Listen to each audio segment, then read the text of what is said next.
সওয়াল। নতুন নতুন গজালি অনেক চুলকানি হয়। তুই কালে খাক ধরে নিজেকে খুব বারেখা ভাবতেছি। কামরান, জনগণের ধোকা দিয়া এই এলাকা তোরা নতুন চারা মতো গাছা পর গাছা পরিণত হচ্ছে। এই জঙ্গল সাফ করে এই এলাকায় পরিষ্কার করার জন্য আমি জমদূত হয়ে আছি। কি দুধ রে? জমদূত? হ্যাঁ, জমদূত। এই সারি সারি সিধা করে দে।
এতদিনে চেয়ারম্যানগিরি শেষ। কালেখাকে গ্রেপ্তার করা হয়েছে। ওকে যদি ছাড়াতে না পারো, এলাকায় টেকা তো দূরের কথা, আমারও বিপদ হতে পারে। তাছাড়া এমপি ইলেকশন হতে বেশি দেরি নাই।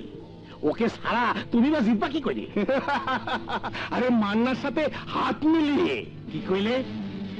মান্নার সাথে হাত মিলাবার তুমি? আহা, অসুবিধা কোথায়? যে আমার বিরুদ্ধে ইলেকশন করেছে তার সাথে হাত মিলাও কিভাবে? রাজনীতিতে শেষ বলে কোনো কথা নেই কামরান। দুই উপজেলা মিলে একটা সিট। একটা উপজেলার সমস্ত ভোটার এখন মান্নার সমর্থক। মান্না যদি আমাকে সমর্থন দেয় তাহলে স্বতন্ত্র দাঁড়ালেও পাস। কারণ এই উপজেলায় ভোটার বেশি। আর একটা থেকে ভোট না পেলেও কিচ্ছু আসে যায় না। কালেখার পেছনে অযথা সময় নষ্ট করার কোনো দরকার নাই। তুমি কি মনে করো চাইলেই মান্না তোমার সমর্থন দেবি? আরে না দেবার তো কোনো কারণ দেখি না। টাকায় কিনা হয়, আরে দরদাম করতেও অসুবিধা কি? করো করো, তুমি তোমার দরদাম করো, আমি তোমার দরদামের সাথে নিই। এই চল। আরে যাও যাও, তুমি তোমার কাজ করো আর আমি আমার কাজ করি।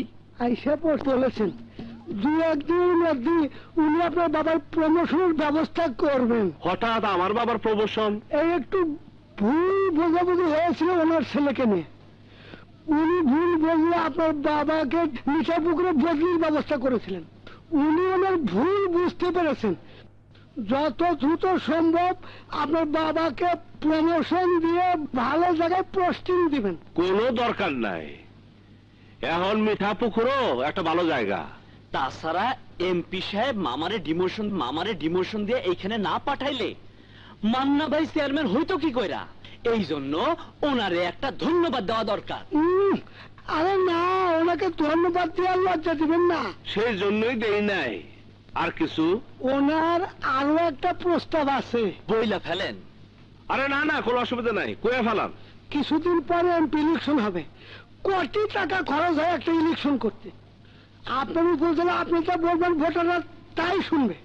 তাছাড়া দলের বেশ কয়েকজন প্রার্থী হতে চাচ্ছেন।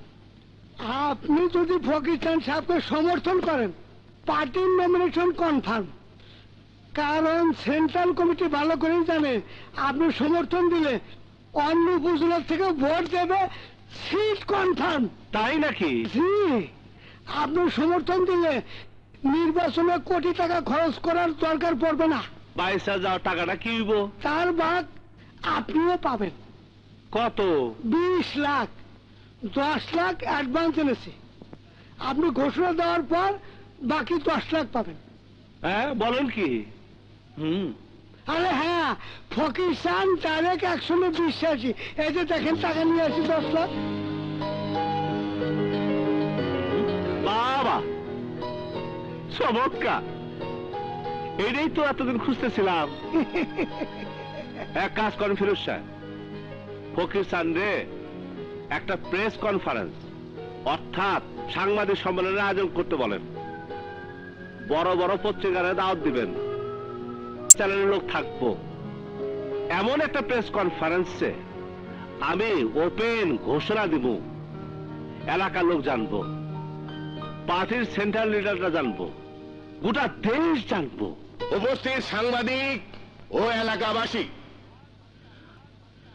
আজ আমি আপনাদের সামনে এমন এক ঘোষণা দেব যে ঘোষণা এই এলাকার সুন্দর ভবিষ্যৎ রচনা করবে।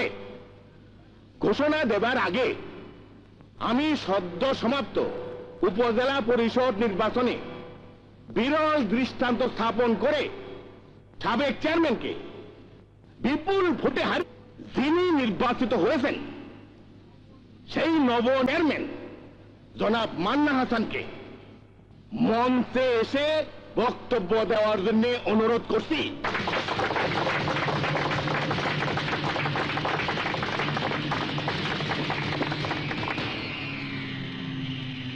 প্রিয় এলাকাবাসী ও সাংবাদিক বন্ধুরা, আসসালামু আলাইকুম। আজকের দিনে আমি নিজে ঘোষণা দিতে চাই। অবশ্যই অবশ্যই এ তো আনন্দের কথা। চুপ করেন মিয়া, কথা কইতে দেন। বন্ধুরা, আপনারা জানেন কিছু মানুষের অন্যায়ের প্রতিবাদ করায় ষড়যন্ত্রমূলক মিথ্যা মামলা আমাকে জড়িয়েছিল। জেল হাজতে বসে আমি নির্বাচন করেছি। বিধাপুকুর এলাকার সর্বস্তরের মানুষ ভোট দিয়ে আমাকে জয়যুক্ত করেছে। আমাকে এতটাই ভালোবাসে যে আগামী সংসদ নির্বাচনে আমি যাকে সমর্থন দিব তাকেই তারা ভোট দিবে। তাই আমি যাকে সমর্থন দেব তিনি নিশ্চিতভাবে পাশ করবে ইনশাল্লাহ। অবশ্যই অবশ্যই। আমার এই সমর্থন কেনার জন্য ফকির চাঁদ সাহেব 20 লক্ষ টাকা দিতে চেয়েছিলেন। 10 লক্ষ টাকা অ্যাডভান্স পাঠিয়েছেন, তাই এই ব্রিফকেসে আছে। বাকি 10 লক্ষ টাকা দিবেন সমর্থনের পর। এখন আপনি বলেন আমার কি করা উচিত?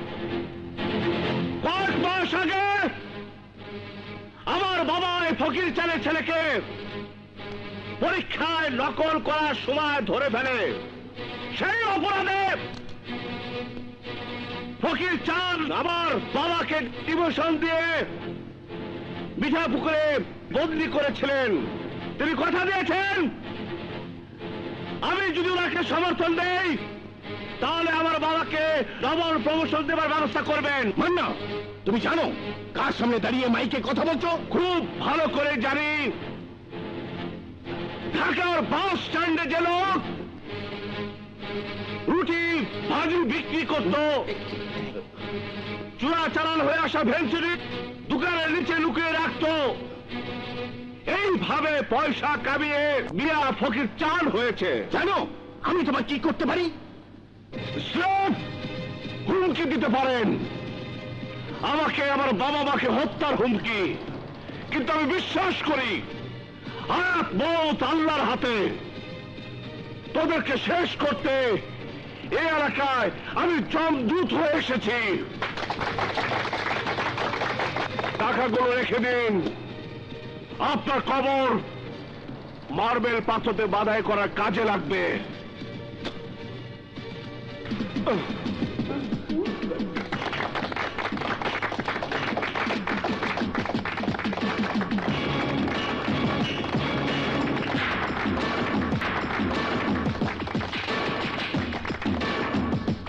আসো আসো ফকির চাল, আমার ছোটবেলার বন্ধু।